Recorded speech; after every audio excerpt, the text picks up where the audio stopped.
हजरत इमाम शाफी फरमाते हैं, मेरे इलाके का एक नौजवान था, आलिम फाजिल नहीं था पर नेक बड़ा था, मेरे साथ हज करने आ गया और मुझे वहां जाके पता चला वो भी आया हुआ है। फरमाते हैं वो हज में मैं बड़ी कोशिश करता उससे मिलने की, तो कहता हुजूर क्या हज में बातें करनी, रब रब ना करें, एहराम बांधा हुआ है, बाद में बात करेंगे।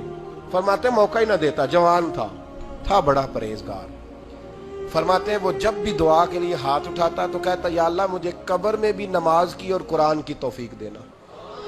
कहा मौला अली एक दिन आके खड़े हो गए, अर्ज करने लगे या रसूलल्लाह जन्नत में नमाज भी होगी कि नहीं? तो हुजूर ने फरमाया अली नमाज की जगह तो ये है, वहां तो अजर मिलेगा नमाज का। तो अर्ज करने लगे हुजूर जहां नमाज नहीं ना होती अली को मजा कोई नहीं आता दिन गुजारने का, नमाज मिलेगी ना वहां? कहां जी? अल्लाह ही खैर करे, मैंने बयान ही बड़ा मुश्किल शुरू कर दिया। जन्नत में नमाज की तलाश।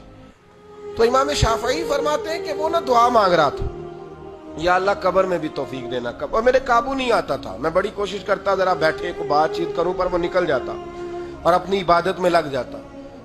फरमाने लगे एक दिन ना वो हतीम के पास बैठ के कुरान पाक पढ़ रहा था, मैं 2-3 दफा गुजरा तो पढ़ ही रहा था। मैंने कहा आज काबू आ गया है।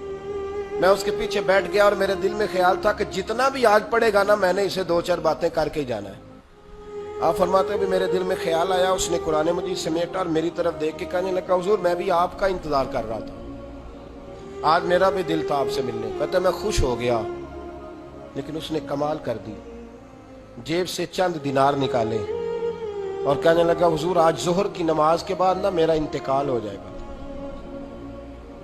तो ये ना पैसे रख लें, कफन खरीद के ना तो मेरा जनाजा पढ़ के तो यहाँ जन्नतुल माला में दफन कर देना। इमाम साहब कहते हैं मैं अगले लफ्ज कहने लगा था कि मुझ पे सख्ता आ गया, कहने लगा हुजूर मेहरबानी कर देंगे आप मेरे इलाके के। मैं चुप कर गया। जोहर की नमाज मैंने दोबारा उस जगह पढ़ी तो मेरे साथ साफ में मौजूद था, फर्ज भी इकट्ठे पढ़े, सुन्नतें भी इकट्ठी पढ़ी, नफल पढ़ के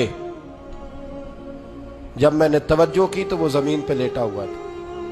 मैं करीब जा रहा था तो उसके कलमे की आवाज मेरे कानों में आ रही थी और जब तक मैं उसके पास पहुंचा उसकी रूह परवाज कर गई। अरश फरश्ते बांगा मिलियां, मक्के पै गई शोर, बुल्ले शाह सा नहीं मरना, इतने मर गया ही कोई होर। आप फरमाते मैंने गुस्ल दिया, कफन दिया, दफन कर दिया। कई सालों के बाद मैं दोबारा आया, उसी जन्नतुल माला में मुझे एक और जनाजा पढ़ने का मौका मिला। मेरे दिल में हमेशा ख्याल आता था कि वो तो कहता था या अल्लाह कब्र में भी कुरान की तौफीक देना, तो या अल्लाह मुझे दिखा वहां पढ़ता है कि नहीं पढ़ता। तो इमाम साहब फरमाते हैं मैं वो मेरे दिल में बात थी, अल्लाह ने मौका दिया, मैं दोबारा जनाजे में गया तो जो कब्र खोदी गई वो उसकी कब्र के बिल्कुल साथ थी। अचानक मेरी नजर पड़ी तो कब्र की दीवार गिर गई। लोग परेशान हो गए, कहने लगे आप आलिम अब आप बताएं क्या करना है? तो कहते मैंने झांक के जरा आगे देखा तो अंदर बैठ के कुरान पाक पढ़ रहा था। तो मेरी तरफ देख के कहने लगा अस्सलाम वालेकुम इमाम साहब, ये दीवार शिवार कोई नहीं गिरी, ये अल्लाह ने आपकी दुआ कबूल कर ली है। आपको पता चल गया ना रब ने मुझे कब्र में भी कुरान पढ़ने की तौफीक अता फरमाई। समझ आ गई ना आपको? फरमाने लगे अब दीवार बंद कर दो और मेहरबानी करना दूसरों को ना बुलाना। मैं ठीक हो गया, आपकी दुआ कबूल हो गई। भाई कुरान पाक से दिलचस्पी शौक पैदा करें, ज़ौक़।